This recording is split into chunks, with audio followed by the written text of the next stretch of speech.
अब आप प्रोटेस्ट ख़त्म कर दें। आज आप प्रोटेस्ट अब ख़त्म कर दें, क्योंकि कहा था महीने के एंड में मैं लॉन्ग मार्च करूँगा और मैं पूरी तरह इंशाल्लाह इस मुल्क की तारीख की ये सबसे बड़ा प्रोटेस्ट होगा। ये मेरी हकीकी आज़ादी की तहरीक चलती रहेगी। मैं आज अपनी सारी कौम के सामने ये आप सबके सामने ये वादा करता हूँ कि मेरी जितनी भी ज़िंदगी है वो इन चोरों का मुकाबला करने के लिए। मैं इसको सियासत नहीं समझता, मैं इसको जहाद समझता हूँ। ये जो माफिया बैठा हुआ है जिसका ये हिस्सा है ये इलेक्शन कमिश्नर, मैं जब तक जिंदा हूँ मैं इनका मुकाबला करूँगा।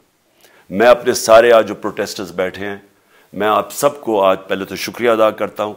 अब मैं कहता हूँ कि अब आप प्रोटेस्ट ख़त्म कर दें। आज आप प्रोटेस्ट अब ख़त्म कर दें, क्योंकि लोग इस वक्त मुश्किल में हैं और मैं नहीं चाहता कि मेरी कौम मुश्किल में हो। लेकिन आप सब तैयारी करें। मैंने कहा था महीने के एंड में मैं लॉन्ग मार्च करूँगा और मैं पूरी तरह इंशाल्लाह इस मुल्क की तारीख की ये सबसे बड़ा प्रोटेस्ट होगा। और ये सिर्फ लॉन्ग मार्च पे ख़त्म नहीं होगा, ये मेरी हकीकी आज़ादी की तहरीक चलती रहेगी जब तक इस मुल्क के अंदर कानून की बालादस्ती कायम नहीं होगी। इस तरह के चोर, इस तरह के डाकू, इस तरह के माफिया, इस तरह का ये करप्ट इलेक्शन कमिश्नर जब तक ये बैठे हैं मेरी ये तहरीक चलेगी।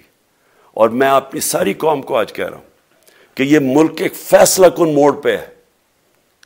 अगर हम जो अल्लाह का हुक्म है कि जुल्म और नाइंसाफी के सामने खड़े हो, जहाद करो, अल्लाह का हुक्म है अमर बिल मारूफ, अच्छाई के साथ खड़े हो और इस तरह के चोरों के खिलाफ खड़े हो। जब तक हम कौम इस फैसला कुन वक्त पे अब जद्दोजहद करने के लिए तैयारी नहीं करेंगे, हम इन चोरों से अपनी जान नहीं छुड़ा सकेंगे।